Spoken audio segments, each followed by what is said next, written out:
Welcome back to my channel, or if you're here for the first time, welcome. I'm Stacy. I'm a therapist in private practice in the Jackson, Mississippi area, and this is Ask a Therapist.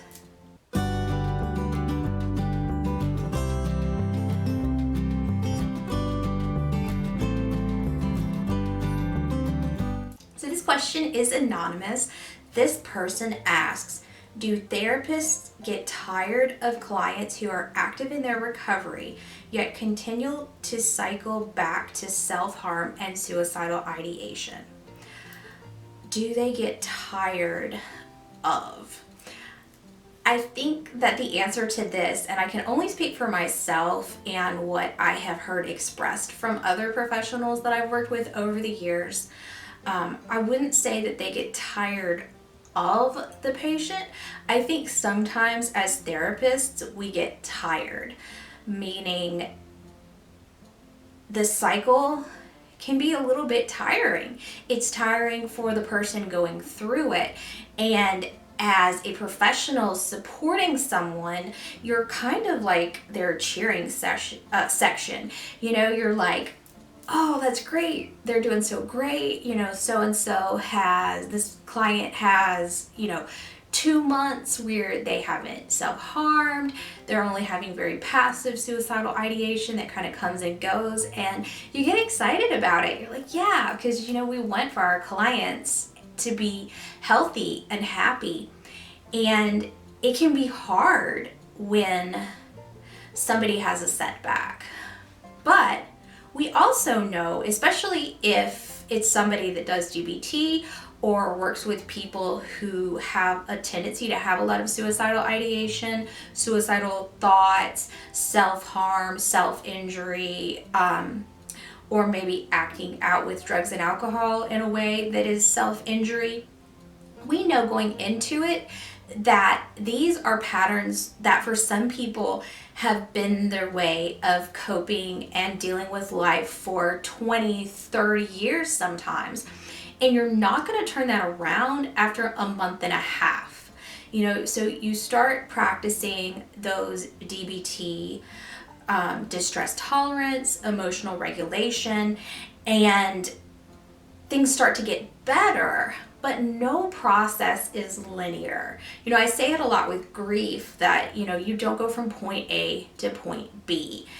It's kind of like a roller coaster, but I think that is a bad analogy. I've had clients say, I feel like I'm on a roller coaster, and that's never a good thing in life. We don't want those giant highs and those low lows. So it's really more like you're driving on a road, and most roads don't go from point A to point B. It winds around, and sometimes you have to turn onto another road. So it's a process. So I would say that anybody as a professional who is getting frustrated with their client either doesn't need to be working with that particular person or really needs to examine what's going on with themselves. Clinicians have to be very mindful of our reactions. And so anytime that there's like a negative feeling that comes up, that's an opportunity for us as professionals to say, what's going on here?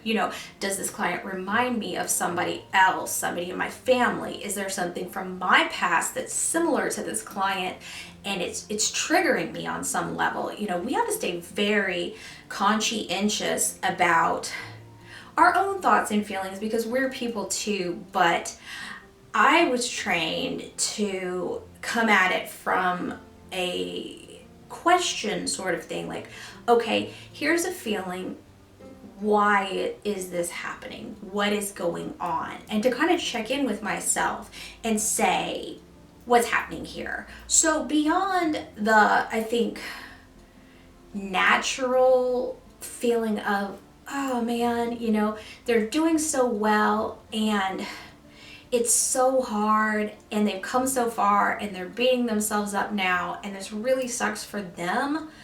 If we make it about us and our feelings, there's a problem there.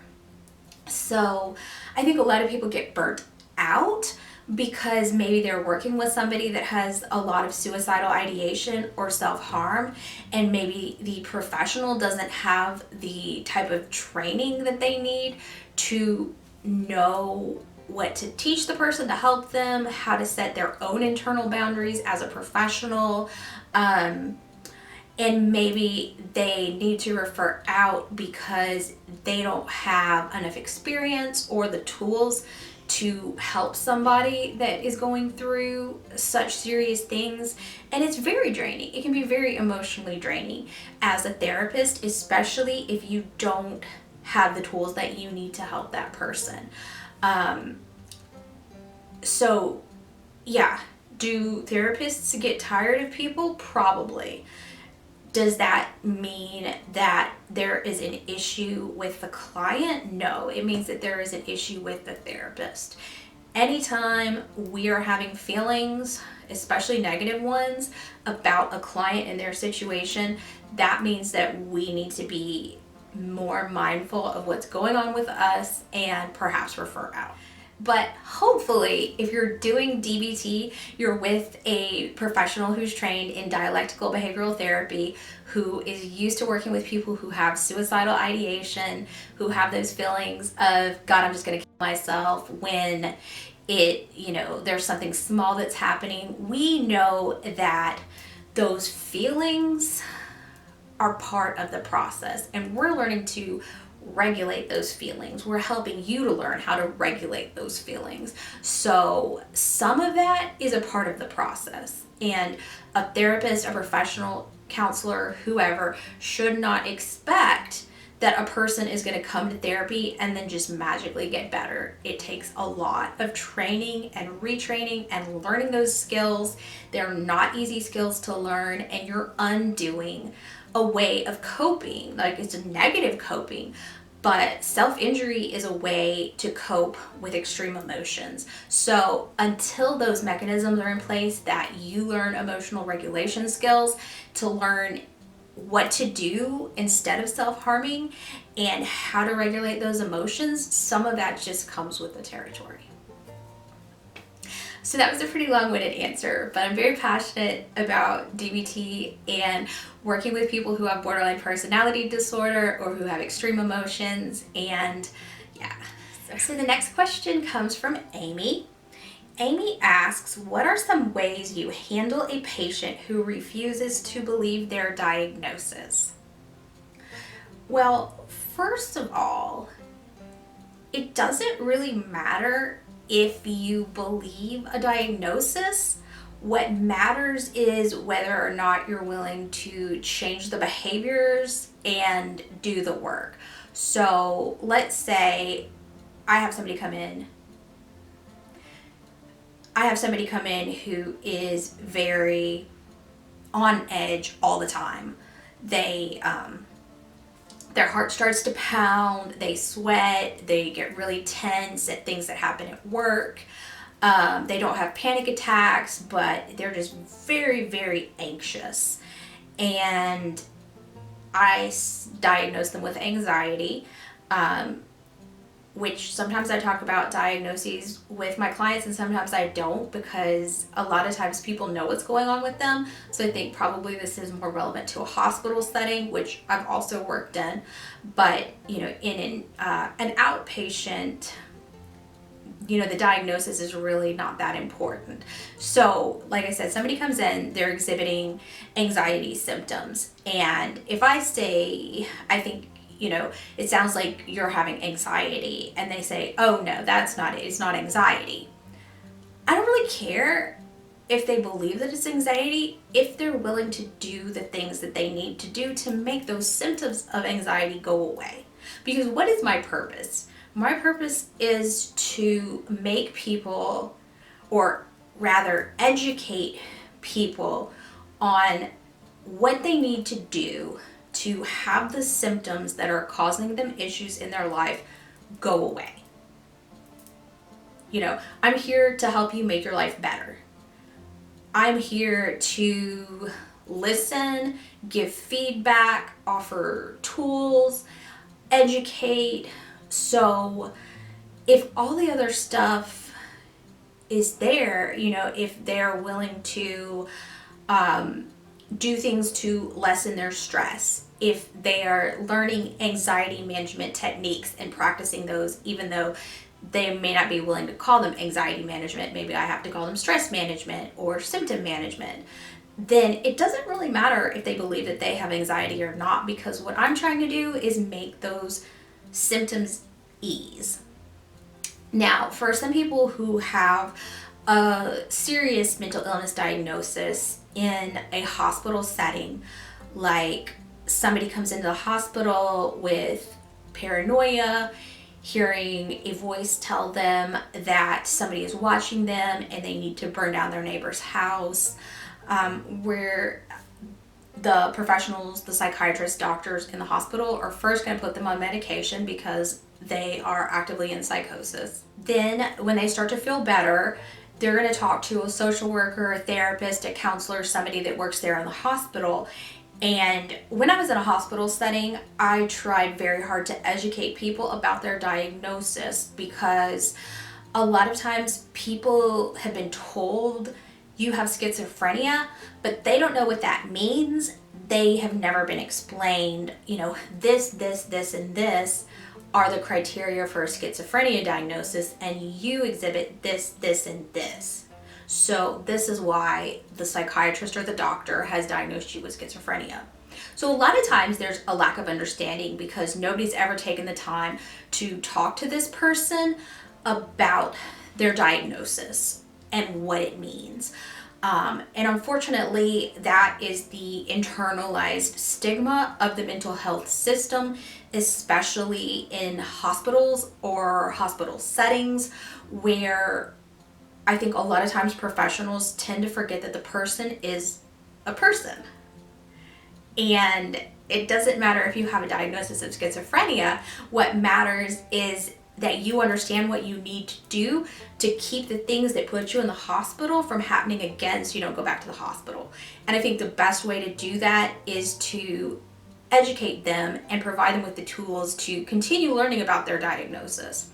Now, let's say a person with psychosis says, I don't have schizophrenia, or I didn't have psychotic symptoms, which is pretty common. That really is not that big of a deal, depending on how long they've been dealing with it. Now, if somebody was diagnosed with schizophrenia 20 years ago and they're still in denial about it, I would try to do some education there and try to figure out why they don't want to accept the diagnosis. If somebody has just newly been diagnosed with something, there's an acceptance process there that they have to go through, kind of a grief process that we go through, where when you have physical or emotional or psychological issues that change maybe the trajectory of your life or how you view yourself, there's a grief process of letting go of who we thought we were and who we are now, or what we thought our life would be and what it's probably going to be now. A lot of people, I would say 99.9% of the people with mental illness that I have worked with or known personally do not want to take medication for the rest of their lives. I don't understand why, but it's just something that's very common. So denial is part of the process. It should be an accepted part of a new diagnosis, that's one of the stages of grief. We're grieving who we were in the world before we had this diagnosis. In the same way that you would maybe grieve a cancer diagnosis, where you grieve the future that you thought that you had, and now you know that you're dealing with this huge thing that may be a part of your life forever. And that's the same with mental illness. You're going to have schizophrenia forever. You're going to maybe struggle with depression for the rest of your life, but even if you only have one bout of depression, you're always going to have that depression diagnosis in your past, and you might always be afraid that it's going to come back for you. So yes, denial is part of the process, but as I frequently do, I sort of lost the question there. And how do you handle a patient who refuses to believe their diagnosis? So sorry, I got off track there, Amy. So the way to handle it is education and acceptance. 100%.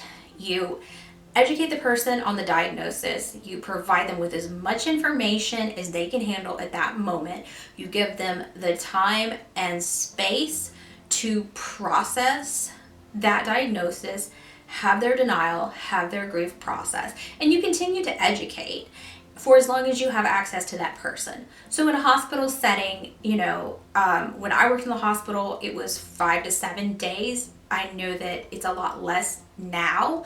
Years later, sometimes people will only be inpatient for 1 to 3 days. It really depends on a lot of factors. So for the amount of time that you have that person, you educate them on the diagnosis, and what they do with that is up to them. Like, people have a right to be in denial. People have a right to make their lives more difficult if they choose to. And, we have so many behaviors that we do as humans that are bad for us. People smoke, people drink too much alcohol, people have horrible eating habits that lead to obesity and heart disease and diabetes, and we do all these things to ourselves, and we accept that people are allowed to make those decisions to be unhealthy. But for some reason, we have an issue with people who have a mental illness being able to make those same decisions, and that is not fair, and that is stigma. So somebody, if they're not hurting anybody but themselves, if they choose to stay in denial about their health status, that is their right. Like, it's not great for their family, it's not great for their friends, it's not great for them, but just like the person who has high cholesterol continues to eat fried foods and hamburgers, it's your choice as somebody who has a mental illness to not accept that it's an issue, as long as it's not hurting other people. And let's be fair, we know that statistically, individuals with mental illness, especially those with something like schizophrenia, are way more likely to be the victim of a violent crime than they are to commit a violent crime, because people in psychosis are very disorganized. So most of the time, you're not hurting anybody but yourself and your family members and close friends if you refuse to admit that something is going on and you need to change behavior and you need to take a medication and you need to maybe have a different lifestyle. And that's true of every single illness, including mental illness. I do believe that mental illness is an illness like any other, just like the National Alliance on Mental Illness, NAMI, taught me when I worked there. And it's true. We all have the right to be in denial about our health status, including people with mental illness. But we also can't force people to, if they're adults, to live their lives in the way that we wish that they would, because it's better for them. And that's a really hard thing to do, and it's a hard thing to hear. But yeah, in the end, people have a right to be in denial, even if it's harmful to them. So those are our 2 questions for this week. Thank you to Amy and to the anonymous person for these questions. I feel like I've rambled a lot today, but I hope that you have gotten something out of it. If you've watched this far, I hope that you will consider subscribing. I bring you a new Ask a Therapist video every Friday, and I also have other videos that come up when I have time to make them. So definitely subscribe so you make sure not to miss out on any of those videos.